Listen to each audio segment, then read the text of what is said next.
Bom dia, Fábio.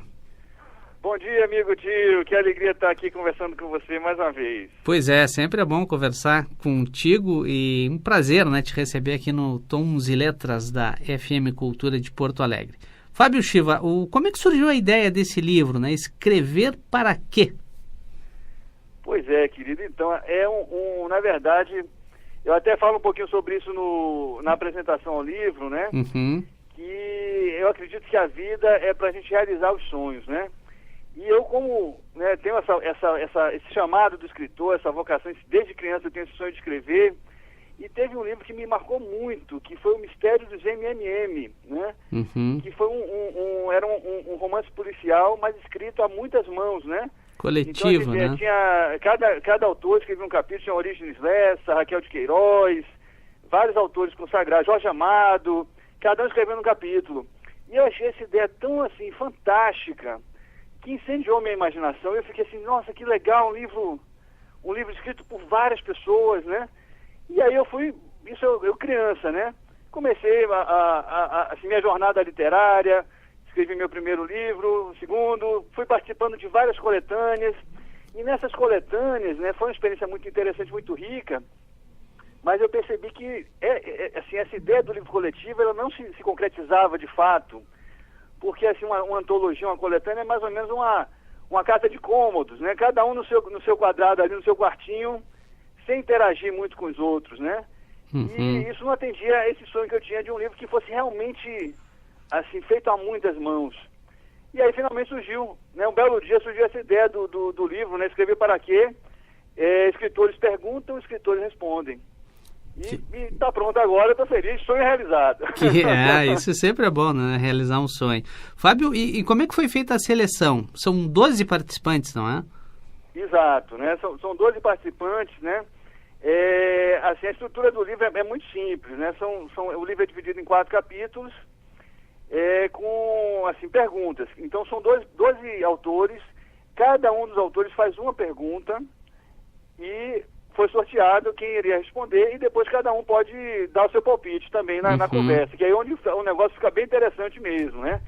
Para a escolha dos autores, né, a gente procurou ter, assim, fazer um panorama o mais diversificado possível. Então nós temos escritores assim, do país inteiro e dos gêneros mais diversos, né? A gente tem autores de fantasia, de ficção policial, de terror, poetas, temos autores de ensaios, de psicanálise, de filosofia, assim, escritores de romances mais, assim, falando sobre relações, né? Então, quer dizer, ficou bem, assim, como se fosse um micro-universo, assim, desse panorama que a gente tem tão rico, que é a nossa literatura, né? Sem dúvida, sem dúvida. Fábio, eu lendo alguns trechos desse livro, Escrever para Quê, a minha impressão é que realmente é quase como se fosse um bate-papo, tivessem os 12 reunidos numa sala, numa mesa ali, conversando, trocando ideias. Como é que foi essa parte operacional, assim? O pessoal se correspondia por e-mail? Como é que foi isso? Isso, realmente, como é cada um no canto do país, né? Não pois tinha é. como a gente fazer essa reunião ao vivo, presencial, mas realmente a gente teve muito, muito forte essa questão de ser uma coisa leve, não é uma coisa enfadonha, uma coisa assim sisuda, é realmente como um bate-papo. E assim, a gente tinha um grupo de e-mail, né, onde a gente conversava, onde a gente quebrava o cacete, assim, isso é uma coisa também que foi muito interessante, foi um aprendizado lindo nessa experiência. Como escritor, um bicho difícil, viu, meu amigo? E você juntar 12, cada um com sua cabeça, né? Eu vou, assim, já adianto, não é spoiler não, mas adianto, assim, que raramente a gente conseguiu alcançar o consenso aí nas questões que foram debatidas. Mas né? isso é bom, né? Porque muito raramente se as pessoas concordaram. Pelo contrário, cada um com sua opinião, debatendo, né? Cada um defendendo seu ponto de vista, mas justamente nisso é que eu acho que reside o grande valor e o grande interesse do livro. Claro. Porque está exatamente representando várias opiniões diferentes, várias visões da literatura diferentes, né? E quem ganha é o leitor, né? Essa coisa meio assim, da gente estar assim no barzinho, né? Trocando uma ideia, às vezes a coisa fica meio acalorada, pega fogo, tem uma hora que é engraçada, todo mundo dá risada. Não, mas, Fábio, eu acho que quem ganha é o leitor, né? Com essa diversidade de opiniões ali, fica bom para quem está lendo, né? Ah, com certeza, porque justamente durante o período que a gente estava montando o livro, essas divergências foram muitas vezes, motivo de preocupações, de angústia. Será que a gente vai conseguir terminar essa obra? Meu Deus do céu, várias vezes, não foram poucas não. Mas, no final, quando ficou pronto, é que eu percebi a riqueza que a gente tinha em mãos, porque ficou muito rico mesmo para o leitor, né? Porque se fosse todo mundo concordando, não haveria nenhum ganho, né? Acho que quando a gente tem várias opiniões diferentes e discordando, é que você traz um convite, você traz até um desafio para o leitor, e aí você se coloca onde aqui nesse debate, né? Qual a sua opinião a respeito? Eu acho isso muito interessante. E até a divisão das perguntas, dos livros, dos capítulos, né? A gente começa com as perguntas gerais, né? Que é fazendo, questionamentos sobre a literatura de modo geral, né? Depois a gente passa para perguntas específicas, que é cada um dentro da sua área de especialidade, né? Uhum. O poeta falando sobre poesia, o outro falando sobre romance policial, né? Cada um falando sobre um fragmento da literatura. Depois a gente passou para a parte das perguntas pessoais, que é a sua relação pessoal com a literatura, vocação, motivação, dúvidas, terrores, né? E finalmente as perguntas inesperadas, que é tipo vamos surpreender o leitor e nossos amigos escritores também. Vamos fazer uma pergunta que ele não está esperando. Claro. E no final do livro, a gente teve, foi realmente a cereja do bolo, né? A gente tem justamente o Escrever para Quê? Que foi um texto escrito realmente coletivamente, né? A gente tinha um arquivo base e cada um ia colocando, e hoje eu não sei quem escreveu o quê, não lembro nem mais o que foi que eu escrevi ali. Então, realmente ficou um texto coletivo, né? Então, o sonho foi realizado. Que bacana. Lá pelas tantas, lendo o livro, Fábio, tu tens ali uma frase tua que me chamou muito a atenção, né? Tu dizes assim: vivemos hoje quase que uma ditadura da mediocridade. Explica para nós isso aí. Né, meu? Pô, esse aí você foi bem no ponto nevrálgico, né, que até gerou bastante polêmica também lá no debate do livro, né? Basicamente, isso é uma coisa que isso é fruto de uma percepção. Eu não sou dono da verdade, vou colocar aqui a minha opinião, né, para os nossos queridos ouvintes, né? Mas, o que eu sinto, não apenas na literatura, eu também sou músico, né? Eu vivencio isso de uma forma até muito mais explícita na música, mas eu percebo isso em todas as outras artes também, que o que acontece, vou dar um exemplo da literatura, né? Eu sou muito fã dos livros da década de 80, 1980, mais ou menos, essa galera que estava aí, Humberto Eco, né? Anthony Burgess, que é um dos meus autores favoritos, aqui estou esquecendo o nome dele, Freud explica, aquele escritor de espionagem, John le Carré. Né? John le Carré. Que são, autores. Teve um livro do John le Carré que eu li, que até a página 30, eu tinha uma vaga noção do que estava acontecendo ali. E eu sabia que se eu me esforçasse, eu iria conseguir entender. Mas existe um esforço intelectual muito grande. Sim. O Humberto Eco mesmo, aquele Pedro de Foucault, que eu considero uma obra magnífica, né? É um livro que você, quando acaba de ler, você se sente orgulhoso de ter aceitado o desafio do autor e, você cresceu intelectualmente, você cresceu em termos de vivência, você cresceu como ser humano. E hoje, a literatura, eu como escritor, né, eu fui apresentando meu livro para as editoras, e não, está muito grosso o livro, não, está falando de Xing, no romance policial, isso é muito complexo, falando de xadrez, não pode. Então, existe uma tendência, se você vai em qualquer livraria do país, você vai ver que os livros que estão ali na frente primam muito pela superficialidade. Né? Livros que falam de você que você leu agora, daqui a 2 meses você não lembra nem mais do que você leu ali. É uma coisa muito de consumo imediato, né? Se a gente passa para a música, isso está muito evidente, né? Acho que não precisa nem... Eu acho que é mais evidente ainda. Porque a pessoa percebe, se ligar ao rádio, que existe uma diferença qualitativa brutal do que tocava na rádio há 20, 30 anos atrás, né? A gente tinha como, assim, os grandes hitmakers, né? Os fazedores de hits, né? Era Chico Buarque, era Caetano, Gil, Guilherme Arantes, né? E hoje aqui na Bahia, meu amigo, o negócio tá sinistro. No Sul talvez seja um pouquinho melhor, porque a música regional, né? Pelo que eu conheço os amigos que são músicos daí, né? Tem uma expressão muito forte. Mas aqui a gente tem uma música, na verdade, uma música de subjugação mental e moral, né? Uma música que degrada a feminilidade, que degrada o ser humano.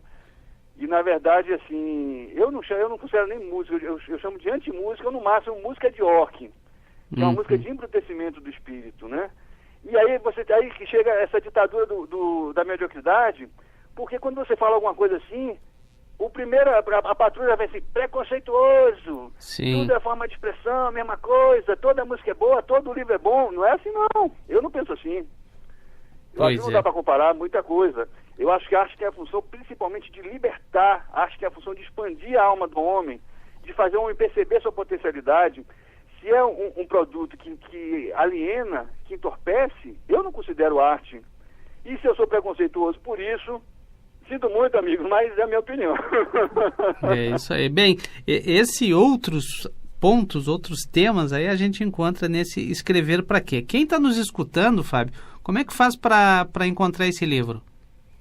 Então, meu querido, a gente fez uma pequena tiragem, né, do livro e, assim, já foi esgotado, graças a Deus. A gente teve uma receptividade muito boa e a nossa proposta realmente é estar levando esse texto para todos que amam a literatura, que têm interesse assim, não somente pelos livros, mas como o making-off, né?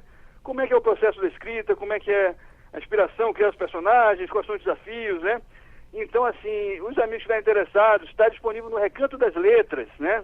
É só procurar lá, no caso tem no meu perfil lá, Fábio Shiva, com o Shiva SHIVA, né? Fábio Shiva, é só procurar no Recanto das Letras, ou procurando na internet, escritores perguntam, os escritores respondem, vai encontrar o link para download, ou se quiser pode fazer contato diretamente comigo, fabioshiva@gmail.com.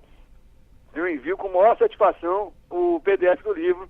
Quero que seja lido por muitas e muitas pessoas e possa somar aí no caminho literário, tanto de leitores quanto de colegas escritores.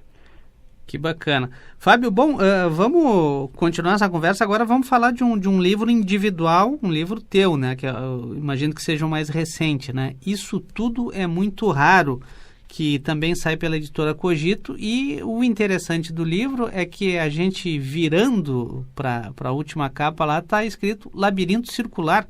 São 2 livros em um, como é que é? É isso mesmo, né? Mais uma das minhas maluquices, né? Que é uma coisa que eu acho muito divertida também. Eu acho que eu acredito também que o caminho da literatura, o caminho da arte, ele é o caminho da alegria, né? A gente tem que se divertir, tem que se entreter. Então, na verdade, essa proposta do livro duplo, né, um livro duplo de contos que você, na verdade, você vira de um lado, como está começando um livro, você vira do outro, está começando outro, né? Tem a ver com a proposta do livro em si, né, que é assim, fazer um debate, uma proposta de um diálogo sobre as dicotomias, né? Tanto que isso tudo é muito raro, né? Na capa, se você olhar, tem umas bolinhas coloridas. Isso. E se você for olhar em detalhe, são as íris dos olhos, né? São vários olhos de várias pessoas que estão ali, né? Então, na verdade, isso tudo é muito raro, ele representa o olhar, né? E do outro lado você tem um labirinto circular, que tem a representação de um cérebro humano. Então você tem, na verdade, são 12 contos, cada metade do livro tem 6 contos, e eles estão espelhando essa ponte aí entre o olhar e a consciência, né? Como é que a gente constrói o mundo a partir desse nosso olhar e a partir da nossa consciência, né? Então, justamente, são os temas, eu procuro trabalhar assim, tanto o cotidiano com o fantástico, amor e morte, né? Compaixão, crueldade, né? Trabalhando assim essa dupla de dicotomias, né? São várias dicotomias, em cada conto eu vou procurando trabalhar de uma forma diferente o mesmo tema, né, digamos assim. E eu me diverti muito fazendo esse livro e espero que os leitores também se divirtam lendo o livro, né? Claro. Ele está disponível comigo mesmo ou com a editora, né? Esse aí, por enquanto, ainda estamos vendendo. Que bacana. Há pouco tu falavas, Fábio, em música, né? Qualidade de música. Esse teu livro tem um conto sensacional chamado Som Alto, né? Que o sujeito não aguenta mais a música que o vizinho... estava conversando, né? Fechou bem com aquela nossa conversa sobre mediocridade da música, né? Bom, Fábio Chiva, olha, obrigado pela entrevista e parabéns pelos livros, né?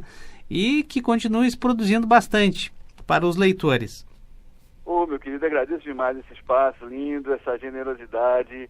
Amém, que assim seja, que realmente é uma das grandes paixões da minha vida, é a literatura, e eu me sinto muito realizado participando disso, né? E, assim, eu queria só mandar um abraço aqui para os queridos colegas, né, que participaram do livro, né? Claro. Que foi o Alexandre Bering, que é um grande filósofo, né? A Norquinda Neide, poeta aí do Sul também. O Ben Oliveira, grande escritor, muito assim, jovem, muito talentoso. O Fernando de Abreu Barreto, um grande autor de temas assim, de thriller, de terror, de suspense. Gustavo Araújo, que lançou agora um livro belíssimo, Pretérito Perfeito. Ivan de Almeida, que organizou o livro junto comigo, grande poeta, que é o editor da Código, editora também, né? A Maureen Kainer, também, grande escritora, muito criativa. Mog Mester, escritor de fantasia fantástico. Ricardo Belíssimo, de São Paulo, assim, grande autor de thrillers policiais. O Sérgio Carmache, do Rio de Janeiro, escreveu Para Sempre Ana, fabuloso, recomendo. E a querida Simone Marques, grande autora de fantasia. Minha gratidão a todos esses queridos colegas aí por terem embarcado nessa louca e linda aventura de escrever coletivamente.